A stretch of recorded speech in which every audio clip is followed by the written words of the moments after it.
आज के इस वीडियो में हम बात करने वाले हैं भैया अगर याददाश्त कमज़ोर हो जाए तो कैसे उसको बढ़ा सकते हैं। और सबसे पहली बात हम ये करेंगे याददाश्त कमज़ोर होने के क्या कारण हो सकते हैं, ताकि आप अगर ऐसी चीज़ें करते हो या ऐसी गलतियां करते हो तो वो छोड़कर आप ये चीज़ें कर सकते हैं जिससे आपकी याददाश्त जो नेचुरली इम्प्रूवमेंट हो सकते हैं। और साथ ही साथ कुछ नेचुरली फूड्स बताऊंगा आप जिनका यूज़ कर पाएंगे अपनी याददाश्त को बढ़ाने के लिए, और कुछ दवाइयाँ बताऊंगा लास्ट में जो बिल्कुल सेफ़ एंड इफ़ेक्टिव दवाई होगी आपके दिमाग के लिए। तो वीडियो को अंत तक देखते रहिएगा। चैनल पर नए हो आप तो चैनल को सब्सक्राइब ज़रूर कर लीजिएगा और सब्सक्राइब के साथ बेल आइकन को ज़रूर प्रेस कर लीजिएगा।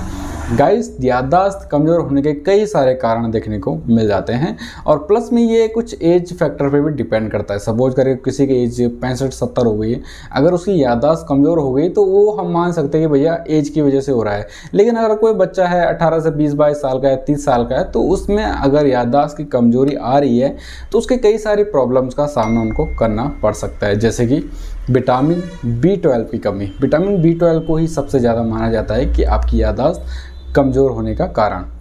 दूसरी बात आ जाती है कि आपके मस्तिष्क में ऑक्सीजन लेवल जो होता है वो कम जा रहा है। तीसरी बात आ जाती है कि नींद की वजह से, अगर आप नींद प्रॉपरली नहीं लेते हो, ज़्यादा जागते रहते हो, लेट में सोते हो, फ़ोन पे ज़्यादा ध्यान देते हो, तो उस चीज़ की वजह से भी आपको याददाश्त कमज़ोर हो सकती है। इसके साथ साथ ही आप कोई भी नशीली चीज़ों का यूज़ करते हो, स्मोकिंग, दारू या NRX ड्रग्स जो होती है, दवाइयाँ होती है, उनका यूज़ करते हो तो भी ये चीज़ें देखने को मिल सकती है।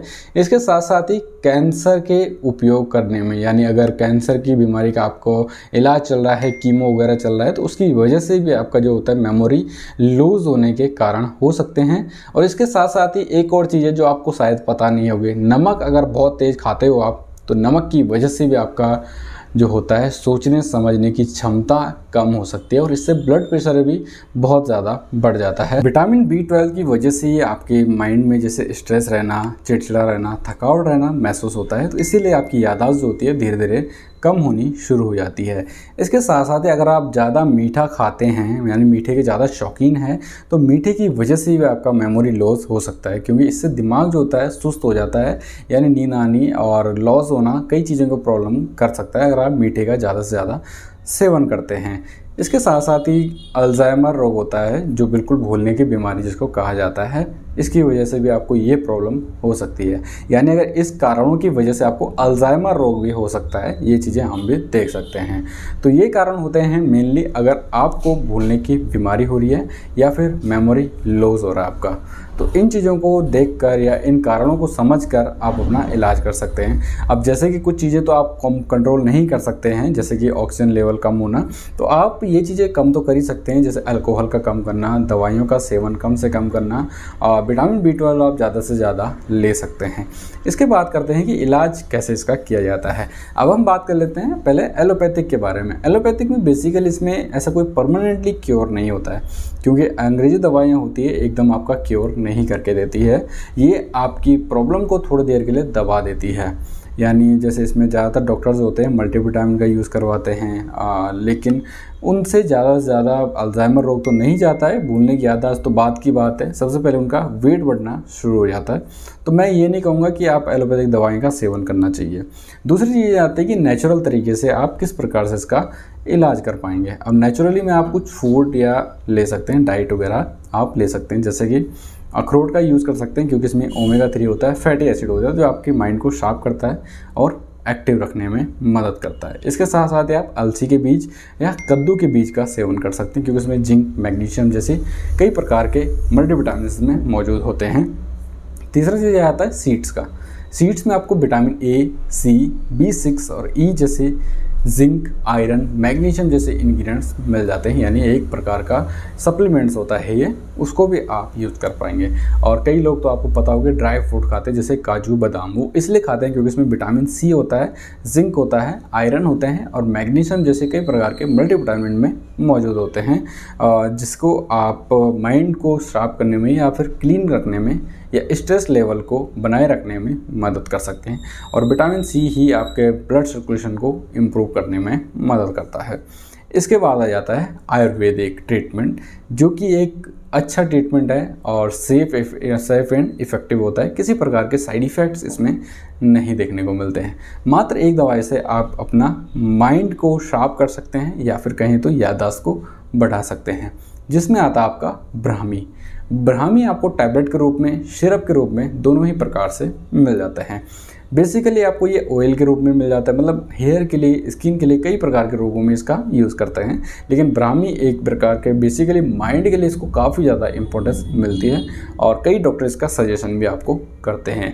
पहले ब्राह्मी होता क्या है? ब्राह्मी एक प्रकार का, जैसे कि कहें तो हम, ये भूमि में ही होता है, ज़्यादा बड़ा पौधा नहीं होता, तो छोटे छोटे पत्ते होते हैं और ये ज़्यादातर ठंडी जगहों पे रहते हो और भारत में भी ये मौजूद होता है। हो सकता है आपके आसपास कहीं ना कहीं हो, लेकिन आपको पहचान इसकी बहुत ज़्यादा ज़रूरी होनी चाहिए। फ़ायदे की बात कर रहे हैं तो फ़ायदे की बात आयुर्वेदिक के अनुसार इसको बुद्धिवर्धक माना जाता है, यानी बुद्धि को बढ़ाने में मदद करता है, विकसित करने में मदद करता है और पित्तनाशक होता है। साथ ही साथ याददाश्त को बढ़ाता है, शरीर में ठंडक तो देता ही देता है, साथ में आपकी बॉडी को डिटॉक्स करता है, यानी गंदगी को बाहर करने में भी ये मदद करता है। नेक्स्ट आ जाता है कफ को दूर करता है, खून को भी क्लीन करने में मदद करता है, जिससे स्किन संबंधी रोग जो होते हैं वो भी क्लीन अप हो जाते हैं और हेल्थ प्रॉब्लम के लिए इसको यूज़ किया जा सकता है। साथ ही साथ हार्ट के प्रॉब्लम में भी इसको उपयोग कर सकते हैं, जिससे आपका ब्लड प्रेशर कंट्रोल में रह सके। साथ ही साथ स्ट्रेस लेवल को कम करेगा, इम्यूनिटी बढ़ाता है और स्वास्थ्य संबंधी समस्याओं में दिया जाता है और मिर्गी के रोगों में भी इसको लिया जाता है। अब सभी को पता है कि मिर्गी का रोग जो होता है माइंड से संबंधित होता है, तो ये माइंड को शांत रखने में मदद करता है। इसके साथ साथ ब्लड सर्कुलेशन को बढ़ाने में भी ये अच्छे से काम करता है।